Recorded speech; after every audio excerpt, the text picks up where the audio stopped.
দীর্ঘদিন ধরেই নানা ধরনের সমস্যার মুখে রয়েছে বাংলাদেশের আমদানি রপ্তানি বাণিজ্য।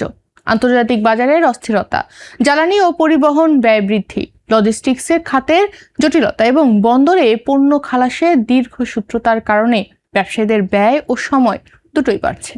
এর সঙ্গে যুক্ত হয়েছে ফ্রেট ফরওয়ার্ডিং সেবা নিয়ে নানা অভিযোগ। অনেক ক্ষেত্রে নির্দিষ্ট নীতিমালা ও কার্যকর তদারকির অভাবে অতিরিক্ত সেবা মাশুল আদায়, লাইসেন্স নবায়নে বিলম্ব এবং প্রশাসনিক হয়রানির মতো সমস্যায় পড়তে হচ্ছে ব্যবসায়ীদের।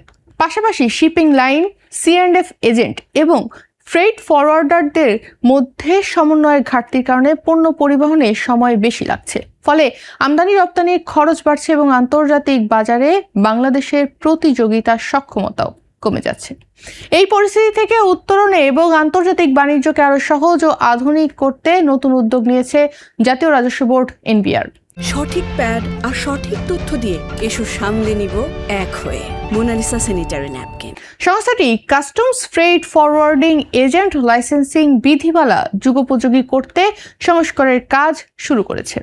নতুন বিধিমালার সবচেয়ে গুরুত্বপূর্ণ দিক হচ্ছে লাইসেন্স প্রদান ও নবায়ন প্রক্রিয়াকে পুরোপুরি ডিজিটাল বা অনলাইনে নিয়ে আসার পরিকল্পনা।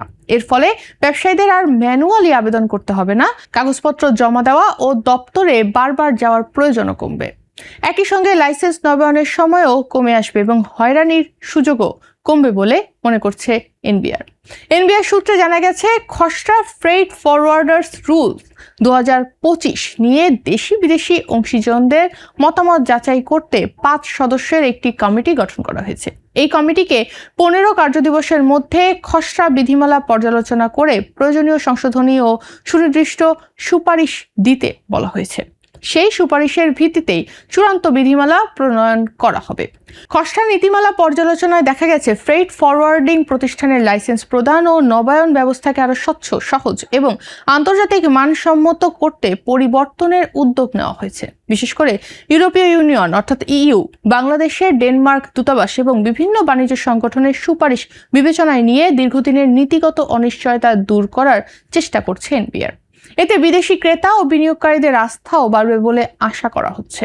গত 20 জুলাই NBR এর দ্বিতীয় সচিব মোহাম্মদ শাহাদাত জামিল স্বাক্ষরিত এক অফিস আদেশে এই কমিটি গঠন করা হয়। কমিটির আহ্বায়ক করা হয়েছে NBR এর প্রথম সচিব মিলন শেখকে। সদস্য সচিব রয়েছেন প্রথম সচিব মোহাম্মদ তারেক হাসান, অতিরিক্ত কমিশনার মহিবুর রহমান ভুইয়া, দ্বিতীয় সচিব জোবায়দা খানমার, দ্বিতীয় সচিব কাস্টমস মামলা ও বিরোধ নিষ্পত্তির জন্য রাখা হয়েছে মোহাম্মদ শাহাদাত জামিল সদস্য সচিবের দায়িত্ব পালন করবেন। NBR এর একজন ঊর্ধ্বতন কর্মকর্তা এই বিষয়ে জানিয়েছেন, আন্তর্জাতিক বাণিজ্য সহজীকরণ এবং ব্যবসা পরিচালনার ব্যয় কমানোর লক্ষ্যেই এই উদ্যোগ নেওয়া হয়েছে। খুব শীঘ্রই খসড়া বিধিমালাটি ব্যবসায়ী সংগঠন, ফ্রেট ফরওয়ার্ডার, আমদানিকারক, রপ্তানিকারক সহ সংশ্লিষ্ট সব অংশীজনের মতামতের জন্য উন্মুক্ত করা হবে।